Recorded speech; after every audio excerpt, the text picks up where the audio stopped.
Let us pray.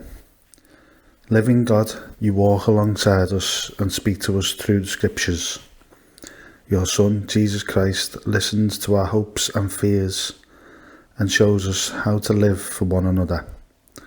Send us the Holy Spirit to open our hearts and minds so that we may be your witness throughout the world. Amen.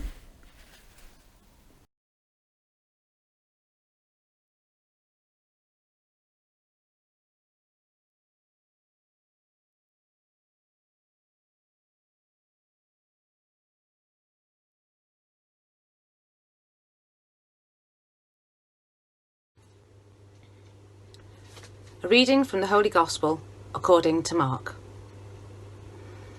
After the 5,000 had eaten and were filled, Jesus made his disciples get into the boat and go on ahead to Bethsaida, while he himself sent the crowd away.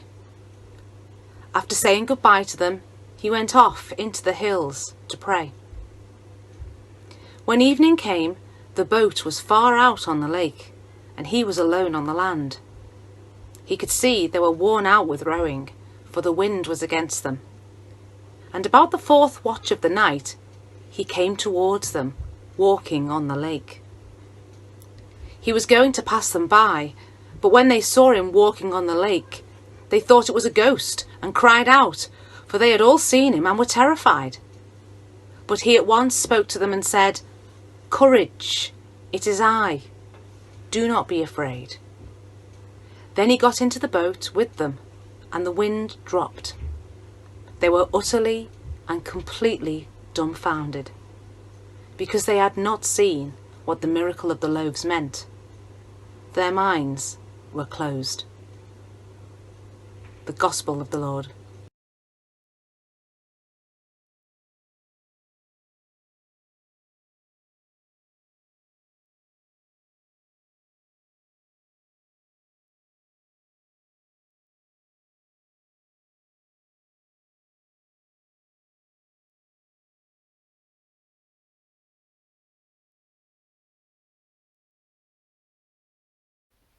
Hello, I'm Helen Jones. I'm the Liverpool South Pastoral Associate. We are now going to just have a very short reflection on how Mark has spoken to us in this Gospel, and I invited my son Dominic to share what words and phrases stood out for him, as well as my own thoughts. Well, when I read this, one thing that really struck me was the end, when it says they were utterly and completely dumbfounded because they had not seen what the miracle of the loaves meant. Their minds were closed. And I'd never really noticed that before, that their minds were closed. And I wonder how often we don't see things clearly and understand them because we have shut off our understanding. So that was one thing that really did strike me. How about you? I went for the beginning, actually. I was interested in the fact he sends his disciples. So he makes his disciples go across and leave him alone for a bit. God makes us do things sometimes that we're not comfortable with.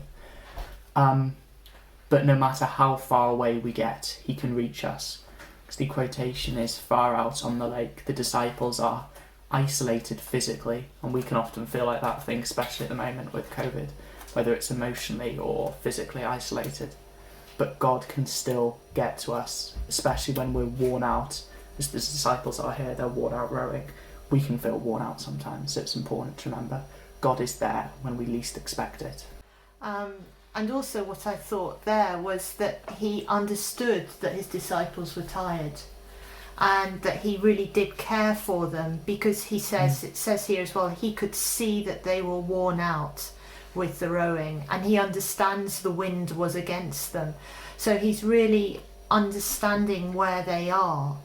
And when they see him walking on the lake thinking it was a ghost, he spoke to them and says, "Courage, it is I, do not be afraid."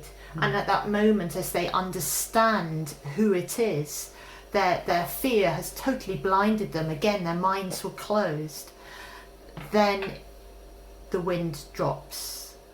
So I think that again, it's that understanding, that recognition, isn't it?